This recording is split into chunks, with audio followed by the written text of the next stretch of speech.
How these five elements behave within you will determine just about everything. First thing that we need to do is to start cleansing the five elements. If you have mastery over the elements, you not only have mastery over the body, over the mind, over the very creation. Life will happen in magical ways.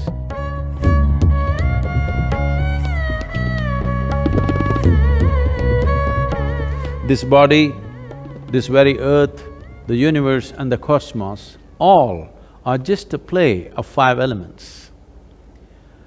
This body's composition is such that 72% of this body is water, approximately 12% is earth, 6% is air, 4% is fire, and the rest is space or Akash. How these five elements behave within you will determine just about everything. Bhuta means element. Bhuta Shuddhi means to become free from the taint of elements or to cleanse the element. It means to become free from the physical nature. Right now, the physiological and the psychological processes are having a complete grip over most human beings. What we call as our physiology is something that we accumulated.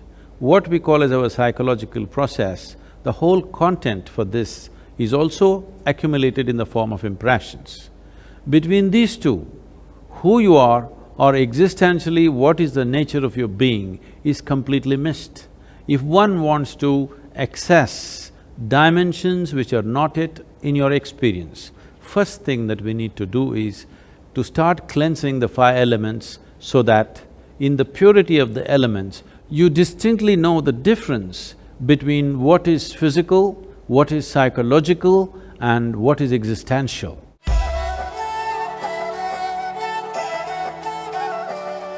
Among the five elements, water acquires the greatest significance because 72% of this body is water.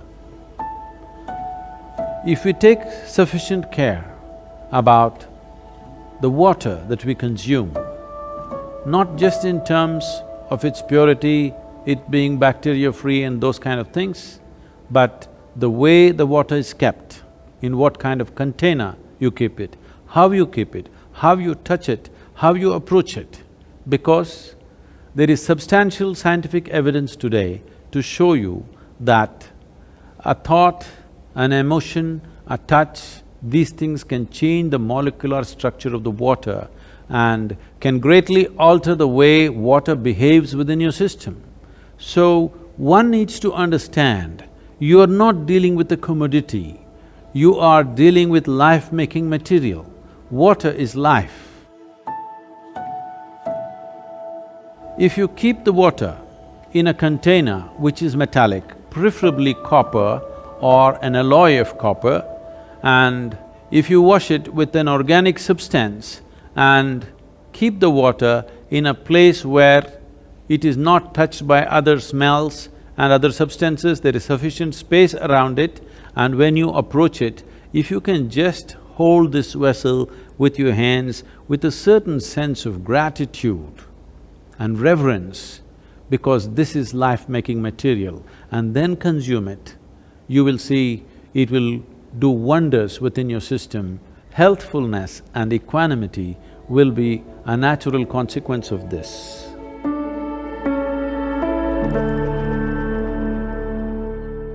At least every day, if you can go and sit in your garden on the earth just for half an hour, simply talking to your friend, reading a newspaper, talking on the telephone, do whatever. Or if you can sit quietly, it's best. Just half an hour, you sit in your garden on the ground, you will see your health situation will change dramatically. I'm only talking about health because that's a tangible thing you can see. Other things are happening, but you may not be able to notice it. Many other processes are happening. So as far as possible, try to settle down on the floor. Those of you who have very unstable bodies, that is, you tend to fall sick very easily and, constantly those kind of things. If you just get off your cot and sleep on the floor, you will see it'll make a big difference. Just that much. Just maybe 18 inches away you are, just get 18 inches closer. You will see it'll make a big difference in terms of reorganizing the system.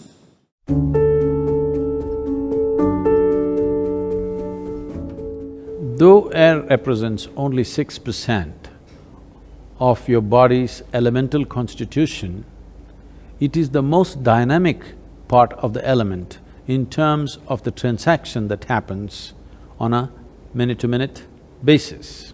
What kind of air you breathe is definitely important and that's well known, but how you breathe and how consciously you breathe is equally important. Especially those of you who are living in large cities, take a walk in the park, along the lake or the river or whatever is available to you. Something natural to be in touch with nature and to do something where breath will be in a dynamic state.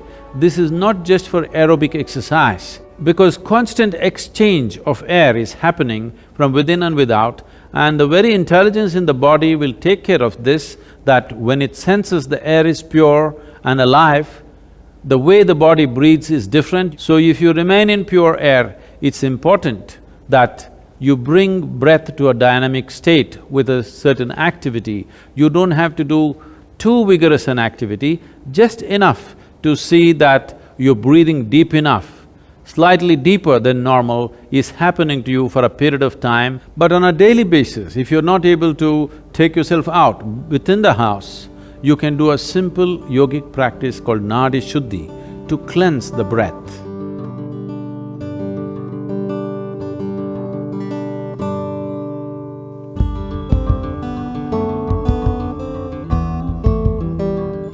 Fire accounts for 4% of your elemental makeup.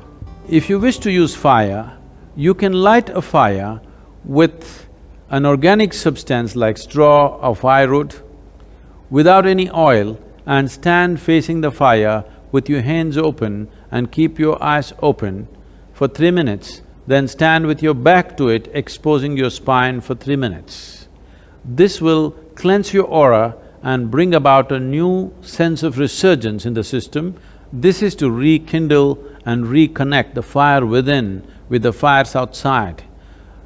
This is the basis of all fire-based rituals in the East.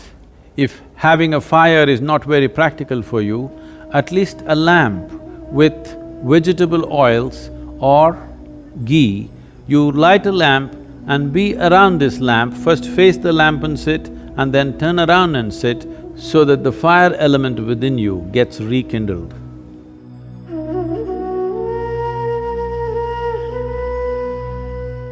The fifth and the most expansive dimension of the elemental composition is Akash or etheric space. This has a certain intelligence. The nature, quality and the power of your life essentially is determined by how much access can you find into the Akashic intelligence. As I said, this is an expansive part of the elemental composition. That means there is no limit. There is only that much water, there is only that much air, that much earth and that much fire. But the Akashic dimension is a limitless possibility. If you find excess in a limitless manner, both your perception and intelligence can grow. One simple process you can do to find more access to Akash or the Akashic intelligence is, after sunrise, before the sun crosses a 30-degree angle, look up at the sky once and bow down to Akash for holding you and this planet in place. After the sun crosses 30 degrees, sometime during the day, anytime, look up and bow down again. After the sunset, within the 40 minutes after sunset, look up at the sky and once again bow down. You are not bowing to any imaginary gods up there, just to the etheric space around us, which is holding everything that we are in place. If you get the Akash to cooperate with your life energies, life will happen in magical ways. An intelligence that you have never thought possible will become yours. In terms of health, well-being, perception, knowing, everything, enlightenment, everything is handled if only you know how to keep these five elements properly. The most fundamental practice in the yogic system, which is the basis of everything else that we are doing, is called as Bhuta Shuddhi. All other yogic practices are an extract from the Panchabhuta system of yoga. If you do a certain level of cleansing for the elements, then you attain to what's called as Bhuta Siddhi. That means you have mastery over the elements. If you have mastery over the elements, you not only have mastery over the body, over the mind, over the very creation.